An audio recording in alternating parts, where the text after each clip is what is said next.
আসসালামু আলাইকুম বেটাস, ভালো তো সবাই? মন ভালো করার জন্য বাংলা ভাই তো আছেই। আজকে আবারও চলে আসলাম তোমাদের জন্য নতুন কিছু তথ্য নিয়ে। আশা করি উপকার হবে তোমাদের। আমার সাথে ইউকে ভিউ দেখে চিল করবেন, ইনফরমেশন শুনবেন, ভালো লাগলে মনে রাখবেন, না ভালো লাগলেও শুনে রাখবেন, পরে কাজে দিতে পারে কোনো সময়। 2026 সালের জানুয়ারি থেকে যুক্তরাজ্যে ছাত্রদের জন্য নতুন ইংরেজি ভাষা ও আর্থিক যোগ্যতার নিয়ম কার্যকর হতে যাচ্ছে, যা অনেক আন্তর্জাতিক শিক্ষার্থীর ওপর প্রভাব ফেলবে। এই নিয়মটি মূলত তৈরি করা হয়েছে যাতে যুক্তরাজ্যে পড়তে আসা শিক্ষার্থীরা পড়াশোনা ও জীবনযাপনের জন্য পর্যাপ্ত প্রস্তুতি নিয়ে আসে।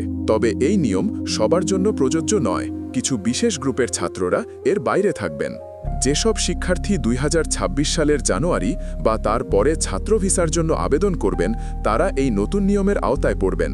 অর্থাৎ যদি কেউ 2026 সালের জানুয়ারির পর বিশ্ববিদ্যালয়ে ভর্তি হয়ে নতুন করে ভিসা আবেদনের পরিকল্পনা করে, তাহলে তাদেরকে নতুন ইংরেজি দক্ষতা ও আর্থিক যোগ্যতার মানদণ্ড পূরণ করতে হবে। তাছাড়া যারা ভবিষ্যতে গ্র্যাজুয়েট রুট বা স্কিল্ড ওয়ার্কার রুটে যেতে চান, তাদের ক্ষেত্রেও এই নিয়ম প্রযোজ্য হবে, কারণ সরকার চাইছে যুক্তরাজ্যে থেকে যারা কাজের ভিসায় পরিবর্তন করবেন, তারা যেন কর্মক্ষেত্রে সফল হওয়ার মতো দক্ষতা রাখেন।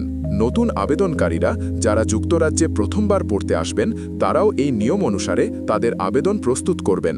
তবে সবাই এই পরিবর্তনের আওতায় পড়বেন না।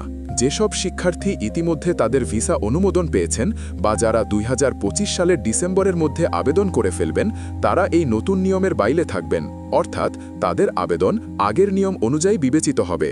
একইভাবে যারা বর্তমানে পিএইচডি করছেন, তাদের জন্য গ্র্যাজুয়েট রুটের মেয়াদে কোনো পরিবর্তন আসছে না, তারা আগের নিয়মে উপকৃত হবেন।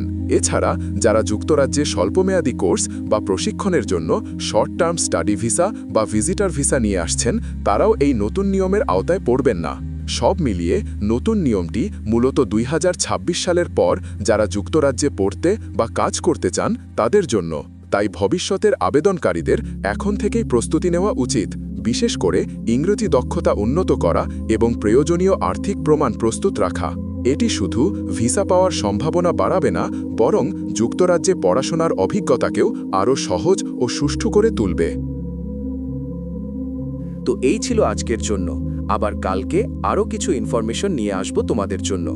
সাবস্ক্রাইব করে সাথে থেকো আর বলবে কি ইনফরমেশন উপকার হবে বেশি। ধন্যবাদ বন্ধুরা।